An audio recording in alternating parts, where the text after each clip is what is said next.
पद पर नायब सैनी जी को दोबारा देखना चाहेंगे। उन्होंने लगभग 56 दिन में लगभग 156 ऐतिहासिक फैसले लिए हैं। जनहित गुटबाजी कर रखी हथवाड़े गांव में करा क्या उसने, ये बताओ मुझे। 5 सालों में पहले रह गया, 5 साल अब रह गया। मेरा जो सोचने का नजरिया है वो ये है कि मेरे लिए सब एक एक व्यक्ति, एक एक माता, एक एक बहन, एक एक युवा परेशानी अपनी बात लेकर मुझ तक पहुंच सकता है। और मुद्दे की बात लेकर आए तिलक राज, मैं आपका अपना तिलक आप सभी का हार्दिक स्वागत करता हूं। और आज मुद्दा है राजनीति का। ठीक आने वाली 5 तारीख को हरियाणा विधानसभा के इलेक्शन होने, उसी को लेकर आज हम खड़े हैं हरियाणा के डिस्ट्रिक्ट पानीपत और पानीपत के हल्का समालखा में, और जहां पर एक बहुत बड़ी जनसभा होने जा रही है। आप सभी जानते हैं जिनके पिताश्री पहले 10 साल हरियाणा में कैबिनेट मंत्री रहे, उनके सपुत्र श्री मनमोहन सिंह बढ़ाना जी आज समालखा से प्रत्याशी हैं बीजेपी के, और वो पहुंचे हुए हैं। अब गाँव में पहुंचे हुए देखते हैं, इस गाँव के जानकारी लेते हैं गाँव में कि किसको एमएलए बनाने जा रहे हैं, कौन एमएलए बन रहा है। आइए प्लीज। और दोस्तों देखिए गांव के एक शख्सियत हमारे साथ जुड़ चुके हैं, इनसे बात करते हैं। राम राम जी। राम राम जी। अपना शुभ नाम जी। पवन कुमार सैनी जी। आज यहाँ पर किस लिए इकट्ठा हुए हो? हम मनमोहन बढ़ाना जी का स्वागत कर रहे थे गांव में, और 36 बिरादरी इकट्ठा होके इनको एमएलए किसको बना रहे हो अब की बार? मनमोहन बढ़ाना जी को हम मुख्यमंत्री पद पर नायब सैनी जी को दोबारा देखना चाहेंगे। उन्होंने लगभग 56 दिन में लगभग 156 ऐतिहासिक फैसले लिए हैं। जनहित एमएलए बनाना चाहते हैं इनको? एमएलए इनका युवा जोश और काम करने की जो इनका तरीका है, जीत कितनी रहेगी इनकी? जीत लगभग 70 की। हाँ जी। 30 में सारे 70 में 1 लाख। देखिए एक जुनून और जोश है यहाँ पर, एक जुनून और जोश है यहाँ पर कि 30 और 70 का जुनून और जोश यहाँ पर। हमारे साथी और युवा जुड़ चुके हैं। राम राम जी। राम राम जी। मुद्दे की बात में आपका हार्दिक स्वागत। आज यहाँ किस लिए आए हो? हम बढ़ाना जी के उस रैली में आए जी। रैली में आए हो? हाँ जी। तो एमएलए किसको बना रहे हो? बढ़ाना जी को तन मन धन से। तो सरकार बीजेपी को। सरकार तो कांग्रेस की आ रही है। नहीं बीजेपी की आ रही है। हरियाणा में कांग्रेस की? नहीं बीजेपी की है जी। चारों तरफ कैमरा दिखाओ। दिखाओ। चलो, क्या शुभ नाम क्या अपना? सचिन शर्मा। सचिन, एक सचिन वो था जिसने वर्ल्ड कप जितवाए हैं कई बार। हाँ जी। तो क्या ये सचिन? मैं बढ़ाना को जितवाऊंगा जी। तो बढ़ाना को जीत का रीजन क्या है, क्या खूबी है इनके अंदर? ये युवा नेता है जी। युवा नेता, उसके अलावा क्या खूबी है? उनकी सोच जो है दिन पे दिन प्रतिदिन अच्छी है। युवा तुम्हारे पूर्व विधायक है, मौजूदा विधायक धर्म सिंह चौकर, उनकी सोच भी अच्छी है जी। तो ये लेकिन हमको बीजेपी पार्टी का बंदा चाहिए। बहुत बहुत शुक्रिया हमारे साथ जुड़ने के लिए। आइए दोस्तों, थोड़ा भी दोस्तों देखिए एक और शख्सियत हमारे साथ जुड़ चुके हैं। आइए बात करते हैं। राम राम जी। राम राम जी। अपना शुभ नाम जी? मेरा अनुज त्यागी। आज यहाँ कैसे इकट्ठा हुए हो? वो बढ़ाना की बड़ा बाइक रैली थी, उस वजह से हम इकट्ठे हुए थे। तो एमएलए किसको बना रहे हो? बनाना बनेगा एमएलए, और कौन बनेगा कौन? क्यों बना रहे हो, क्या रीजन है, क्या खासियत है इनके अंदर? कमी क्या है, वो कमी बताओ मुझे। वो कमी बताओ, क्या कमी है? पिछले जो एमएलए आपके मौजूदा एमएलए, उनमें क्या कमी है इनको बना रहे हो? सारी कमी है उनमें। राजनीति कर रखी गांव में, गुटबाजी कर रखी हथवाड़े गांव में करा क्या उसने, ये बताओ मुझे। 5 सालों में पहले रह गया, 5 साल अब रह गया। 5 सालों 10 साल में करा क्या हथवाड़े गांव में? इनसे पूरी उम्मीद है? इसने खाली वो बिड़ाई है, भाई से भाई बिड़ा। बढ़ाना साहब से पूरी उम्मीद है? पूरी उम्मीद है, पूरी। तीन प्लान पहले रह गया। जीत का मार्जिन क्या रहेगा? जीत का मार्जिन कम से कम 1.5 लाख प्लस रहेगा। कंपटीशन किसके साथ आपका? किसका? बढ़ाना जी का कंपटीशन किसके साथ रहेगा? बढ़ाना का कंपटीशन किसी के साथ नहीं है। अपना शुभ नाम? अनुज त्यागी। देखो दोस्तों, ये अनुज त्यागी, युवा जोश, जुनून और उमंग के किसी के साथ कोई कंपटीशन नहीं है। और दोस्तों बहुत अच्छा लगता है। आइए प्लीज। और दोस्तों देखिए गांव के सभी गणमान्य व्यक्ति यहाँ पर खड़े हैं, तो उन्हीं से एक बार विचार करते बात करते हैं। तो आज बहुत बड़ी यहाँ पर जनसभा, और आइए प्लीज। राम राम जी। जय श्री राम। जय श्री राम। जय श्री राम। तो जय श्री राम बोल। भारत माता की। जब बोलते हैं जय श्री राम तो रोंगटे खड़े हो जाते हैं। तो ये बताइए आज यहाँ पर किस लिए इकट्ठा हुए, क्या फंक्शन आज यहाँ पर? आज यहाँ मनमोहन बढ़ाना जी के समर्थन में, उनको जिताने के लिए हथवाड़ा गांव के और गणमान्य व्यक्ति थे, 36 बिरादरी के लोग थे, और उनको जिताने के लिए, उनको एक एक वोट भारतीय जनता पार्टी को डालने के लिए और उनका मनोबल बढ़ाने के लिए कार्यक्रम हथवाड़ा गांव में रखा गया था। तो विधायक फिर मनमोहन जी को बना रहे हो? हाँ जी। क्या खूबी है, क्यों बना रहे हो? मनमोहन जी एक ईमानदार छवि के, इनके पिताजी ने भी बहुत 10 साल यहाँ सहकारिता मंत्री भी रहे और शासन भी किया। इनसे पहले जो विधायक थे वो लोग मतलब नोटों की माला पहनते थे। इन्होंने इस प्रथा को, जो कुप्रथा थी समाज में, इसको दूर किया और अच्छे कार्य किए। किसी भी गांव में पार्टीबाजी नहीं की, जिसका काम किया ओरिजिनल किया, अच्छे कार्य कराए, सामूहिक कार्य कराए, किसी का पक्षपात नहीं किया। क्या रविंदर जी, धर्म सिंह जी, उनकी कार्यशैली से आप खुश नहीं हैं? देखो जी, सबकी कार्यशैली अच्छी होती है, हम किसी का क्यों खराब बताएं कार्यशैली हो, तो जनता बताएगी, पूरी जनता जनार्दन 5 तारीख को बता देगी। लेकिन आपने, आपकी जनता ने मन बना लिया है। हमने 100% मन बना लिया है। मनमोहन भाई बढ़ाना बहुत सारी वोटों से विजयी होंगे। कितनी जीत रहेगी? लगभग 35 से 40 हज़ार वोटों से जीतेंगे। और हरियाणा के अंदर, चंडीगढ़ के अंदर हम भेजेंगे, हमारा पूरा हल्का भेजेगा और नायब सैनी जी को मुख्यमंत्री अपना शुभ नाम जी? सूरजभान सैनी। देखिए, सूरजभान सैनी जी, और गाँव में एक मन बना हुआ है कि मनमोहन का ने सबका मन जीत लिया है। और दोस्तों, ये गांव की जनसभा, और अब ये मैं आपको सीधे ले चलता हूं जनसभा में, जहां पर मनमोहन जी की जनसभा हो रही है। आइए प्लीज।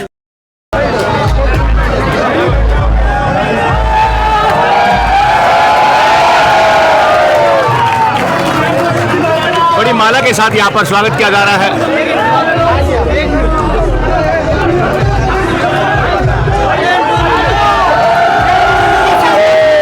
बड़ी माला के साथ स्वागत।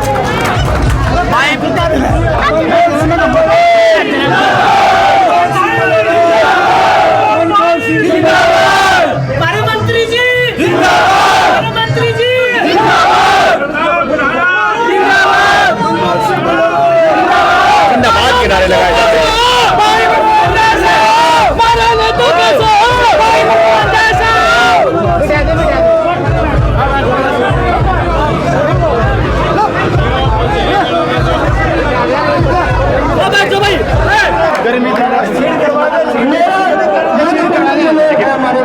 पगड़ी के साथ यहाँ पर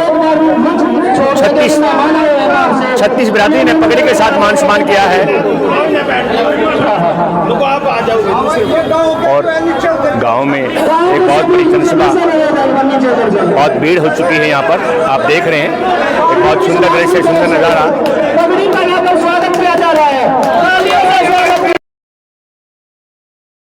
आज लोगों ने इतनी भीड़ इकट्ठा कर भाई मनमोहन जी का दिल जीत लिया और हमारा काम है इनको विधायक बनाकर भेजना और मंत्री बनना इनका काम है।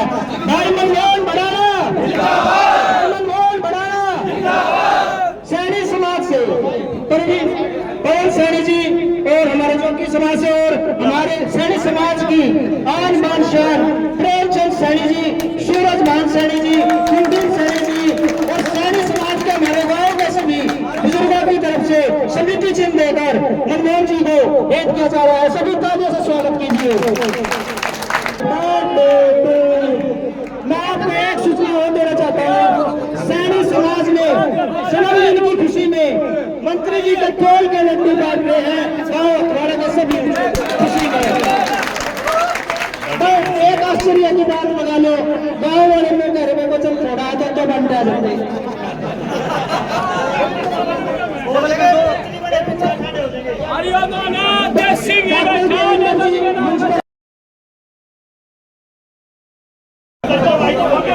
वीरेंद्र भाई, वीरेंद्र त्यागी जी, मैं एक बात ये बता रहा हूँ, डॉक्टर देवेंद्र जी ने और प्रदीप जी ने भी मंत्री जी के जन्मदिन की शुभकामनाएं देते हुए इनके तोल के बराबर लड्डू गाँव में बांटने का काम किया है।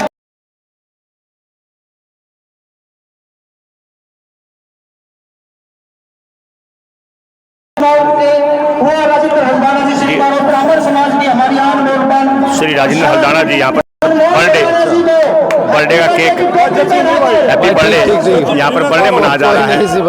यहाँ पर गांव हथवाला में मौजूद इस सभा में सभी मेरे सम्मानित बुजुर्ग, नौजवान साथी, मेरी माताएं, मेरी बहनें और मंच पर बैठे भारतीय जनता पार्टी के सभी पदाधिकारी, जिनमें हमारे मंडल अध्यक्ष जी भी हैं, कुलदीप जांगड़ा जी, अनिल त्यागी जी जो मंडल उपाध्यक्ष हैं, रामदेव त्यागी भाई, वीरेंद्र त्यागी जी, और वैसे तो मैं अगर सबके नाम लिखे होते तो मैं सबका भी बोलता इसमें। मेरे लिए आप सब सम्मानित हैं। मेरे लिए मंच पर आसीन सभी मेरे साथी, देखिए मेरा जो सोचने का नजरिया है वो ये है कि मेरे लिए सब, एक एक व्यक्ति, एक एक माता, एक एक बहन, एक एक युवा जो मेरे समालखा हलके का है, मेरे लिए सब बराबर का मायने रखते हैं। 36 बिरादरी मायने एक बराबर मायने रखते हैं। गरीब है, अमीर है, कमजोर है, मजबूत है, मुझे कोई फर्क नहीं पड़ता भाई। ना मेरे पिताजी ने वाली राजनीति करी और ना मैं आपके बीच ये राजनीति करूं। कोई गांव के कोई आपसे ये कहे कि भाई मैं जिम्मेदारी लेता हूं, ले अच्छी बात है, लेकिन आप उसके ही निर्भर नहीं हो। आप सीधा मुझसे मिल सकते हो डायरेक्ट, एक एक व्यक्ति मेरा यहाँ पे जो मौजूद है। जिम्मेदारी लो, अच्छी बात है, पर कोई ये समझे ना कि भाई मैंने आपकी जिम्मेदारी ले ली है तो भाई मन्नू भाई से मिलाऊंगा तो मैं मिलाऊंगा भाई, सीधी सी बात है। आपका सबका हक है, अधिकार है, एक एक वोट के आपके मायने है मेरे लिए, और कोई भी भाई मेरे को सीधा संपर्क कर सकता है। यहीं आपके बीच रहूंगा समालखा में, और आपके गांव भी जो है आता जाता रहूंगा, जिसमें आपकी समस्याएं सुनूंगा। आज वोट मांगने आ रहा हूं आपसे, तो कल को आपकी समस्याएं सुनने भी मैं ही आऊंगा। मेरी माताएं, जहां भी जा रहा हूं ना, मेरी माताओं बहनों की बड़ी उत्सुकता है मुझे सुनने के लिए। पता नहीं, शायद ऊपर वाले का आशीर्वाद कहूंगा, और जिसको माँ बहनों का आशीर्वाद मिल जाता है उसके लिए कोई मंजिल दूर नहीं होती है। आप मानते हैं इस बात को? तो मुझे यकीन है कि मेरी माताओं बहनों का आशीर्वाद मेरे साथ है और हमेशा रहेगा। और मैं आपसे कहना चाहता हूं कि भाई जो अभी तक का यहां सिलसिला चल रहा था, 4 आदमी अपने नियुक्त कर दिए किसी गांव में, अब वो अच्छा करे बुरा करे, भाई विधायक साहब उन्हीं की तरफदारी करते थे। जायज बात की तरफदारी, गरीब की, कमजोर की तरफदारी कोई नहीं करता था। मुझे ये पता चला आपके हल्के में। मेरा हल्का है, अब तो मैं आपका क्यों, मेरा, हमारा, हम सबका हल्का। तो मैं इस बात पर जो है अंकुश लगाऊंगा कि भाई सब बराबर है। कोई भी व्यक्ति जो समालखा हल्के का है वो अपनी परेशानी, अपनी बात लेकर मुझ तक पहुंच सकता है। और मैं आपसे वायदा करता हूं कि सरकार से तो आपकी लड़ाई लड़ूंगा ही, अपनी तरफ से भी जो बनेगा मैं आपके हर सहयोग में आपका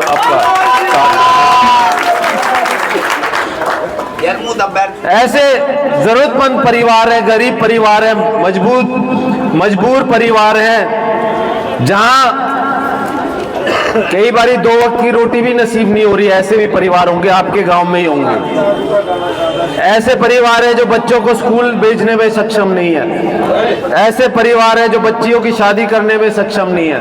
भाई सबसे पहले मैं उन लोगों के लिए खड़ा मिलूंगा, ये आपसे वायदा करता हूं।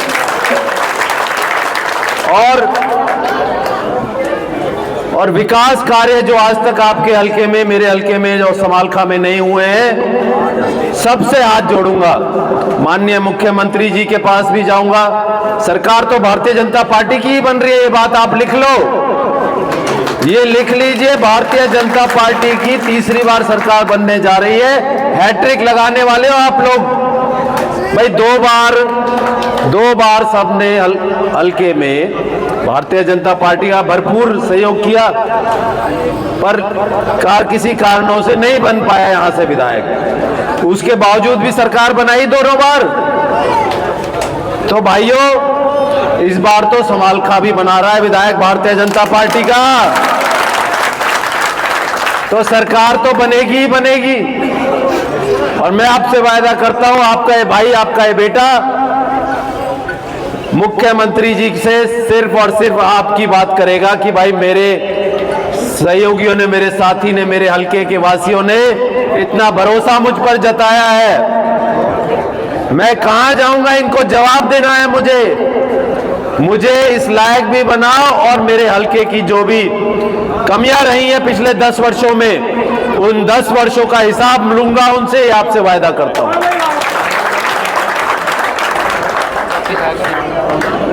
हरियाणा में अच्छा काम कर रही है भारतीय जनता पार्टी, आप भी जानते हो। राष्ट्र में तो कर ही रही है, पूरे विश्व में डंका बज रहा है हमारे देश का। और माननीय नरेंद्र मोदी जी का जो सपना है, योजनाएं तो बहुत सारी हैं उनकी, लेकिन मैं अपने युवा साथियों से एक बात जरूर कहना चाहूंगा, भाइयों 2047 का जो टारगेट रखा है माननीय नरेंद्र मोदी जी ने, ये काबिले तारीफ है कि नहीं है, आप बताइए। किसी ने सोचा इससे पहले कि भारत भी कभी विकसित देश कहलाएगा और विकसित देश बनेगा?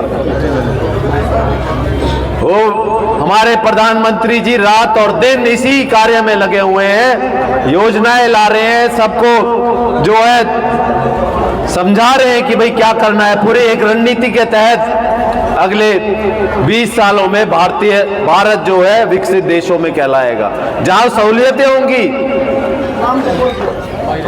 चिकित्सा की, शिक्षा की, रोजगार की जो समस्या है इनका समाधान होगा। भाई एकदम से तो नहीं हो सकता, लेकिन हाँ अगर हम उसके प्रति आज से कार्यरत रहेंगे तो जरूर हमारी आगे के आने वाली जो जनरेशन है, जो बच्चे बैठे हैं, ये बहुत धन्यवाद करेंगे। भाई हमारे बुजुर्गों ने बहुत अच्छे काम करे, आज हम उसका फल भुगत रहे हैं आगे चल के। और समालखा की बात करूं तो मैं कोई कसर नहीं छोड़ूंगा भाइयों आपके काम करवाने में, चाहे आपकी रोड की बात हो, आपके नाली की समस्या हो, आपके पीने के पानी की समस्या हो, रोजगार में जो कम हमारा हिस्सेदारी रही है, मैं आपकी लड़ाई लड़ूंगा और ज्यादा से ज्यादा भाइयों को रोजगार दिलाने की मैं अपना प्रयास करूंगा। ऊपर वाले से सिर्फ एक ही चीज मांगता हूं कि भाई इस लायक जरूर बनाना कि जो इन्होंने उम्मीदें लगाई हैं उन पर मैं 100% खरा उतरूं। कुछ नहीं चाहिए अपने लिए, ऊपर वाले से भी बहुत कुछ दिया है, उसकी बहुत कृपा रही है, ज्यादा कोई लालच है नहीं, जो उसने दिया है उसमें परमात्मा की कृपा से संतुष्ट हूं। आगे देगा तो आपके भाग्य का देगा।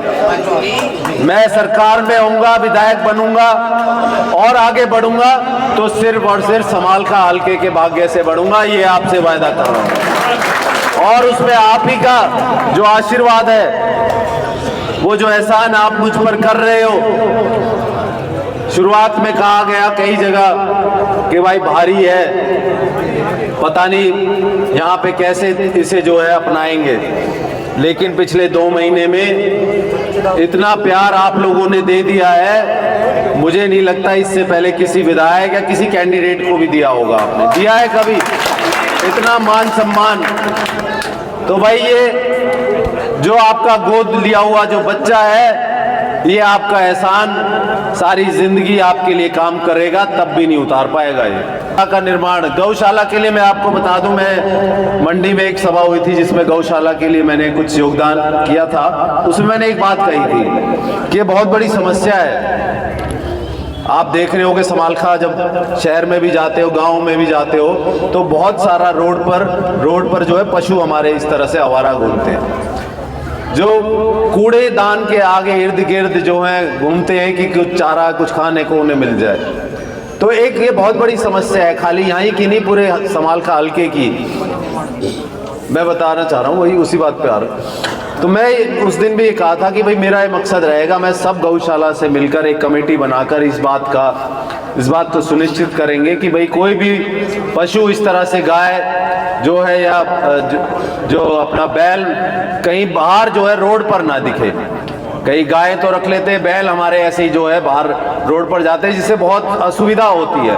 तो कोई ना कोई एक तरीका ऐसे बनाया जाएगा, उसमें चाहे मैं अपनी तरफ से योगदान करूं, चाहे सरकार की तरफ से कुछ लेना पड़े, हम सब मिलकर इस समस्या का समाधान ढूंढेंगे। और एक ही क्वेश्चन आज का, इतना बड़ा काफिला आज है, जीत के बाद क्या होगा? तो देख सकते हैं इतना उत्साह सब में है। पिछले 5 किलोमीटर लंबा जाम लगा हुआ है, आज ये है तो जीतने के बाद कितना लंबा जाम होगा फिर? हम कोशिश करें बड़े व्यवस्थित ढंग से करें, और लेकिन ये है कि ऐसा बढ़िया कार्यक्रम होगा कि पूरा समालखा ही मुझे लगेगा कि रोड पे होगा, आपको लगेगा कि पूरा समालखा रोड जीत पर। कितनी जीत जा रही है आपकी? मैंने जैसा कि बताया, अगर ये उत्साह ऐसा ही बरकरार रहा तो जमानत भी जब्त हो जाएंगी। हमारे साथ जुड़ने के लिए बहुत बहुत शुक्रिया। दोस्तों देखिए, एक शुभ संदेश था, ये थे मनमोहन सिंह बढ़ाना जो बीजेपी के यहाँ से प्रत्याशी हैं।